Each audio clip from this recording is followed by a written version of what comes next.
যুক্তরাষ্ট্রের president Donald Trump বলেছেন তিনি মধ্যপ্রাচ্য সফরের কথা ভাবছেন, তবে তা শিগগিরই হচ্ছে না। মঙ্গলবার সাংবাদিকদের উদ্দেশ্যে ট্রাম্প বলেন, আমরা মধ্যপ্রাচ্যে যাওয়ার কথা ভাবছি, তবে এখনই নয়। এদিনও গাজায় যুদ্ধবিরতির চুক্তি করার কৃতিত্ব পুনরায় নেন ট্রাম্প।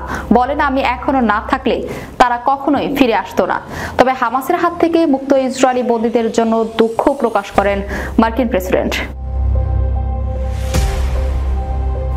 তার দাবি, তাদের কয়েকজনের অবস্থা ভালো নয়। বিশেষ করে গত রোববার যুদ্ধবিরতির প্রথম দিনে মুক্তিপ্রাপ্ত এমিলি দামারির কথা উল্লেখ করেন তিনি। ট্রাম্প বলেন, বাইডেন এটি করতে পারেনি। আমি যে সময়সীমা নির্ধারণ করেছিলাম তার কারণে এটি সম্পন্ন হয়েছে। এর আগে গত মাসে ট্রাম্প হুঁশিয়ারি দিয়েছিলেন যে যদি 20 জানুয়ারি তার অভিষেকের আগে গাজায় বন্দীদের মুক্তি না দেওয়া হয় তাহলে ভয়াবহ পরিস্থিতির সৃষ্টি হবে।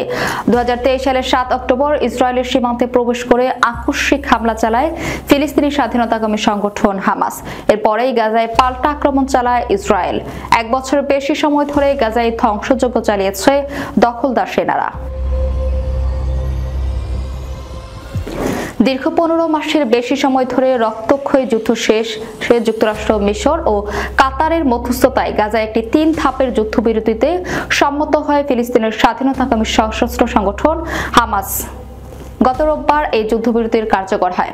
2023 সালের 7 অক্টোবর ইসরায়েলের ভূখণ্ডে হামাস যোদ্ধাদের নজিরবিহীন হামলার পর গাজায় অভিযান শুরু করে ইসরায়েলের প্রতিরক্ষা বাহিনী।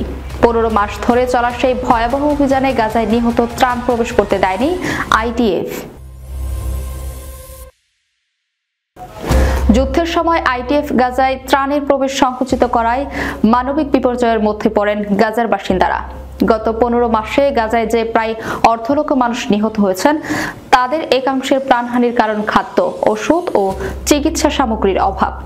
মোহান্নাদ হাদি জানায়, 15 মাসে গাজায় ত্রাণের ট্রাক লুটপাটের বেশ কিছু ঘটনা ঘটেছে, তবে গত 3 দিনে কোনো লুটপাট হয়নি। তিনি বলেন, বিভিন্ন এলাকায় মৃদু হট্টগোলের সংবাদ আমরা পেয়েছি, যেমন কয়েকটি স্থানে বাচ্চারা ট্রাকের উপর উঠে খাবারের বক্সে নেওয়ার চেষ্টা করেছে।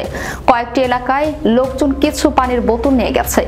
এগুলোকে সংগঠিত অপরাধ বা লুটপাটের পর্যায়ে ফেলা যায় না।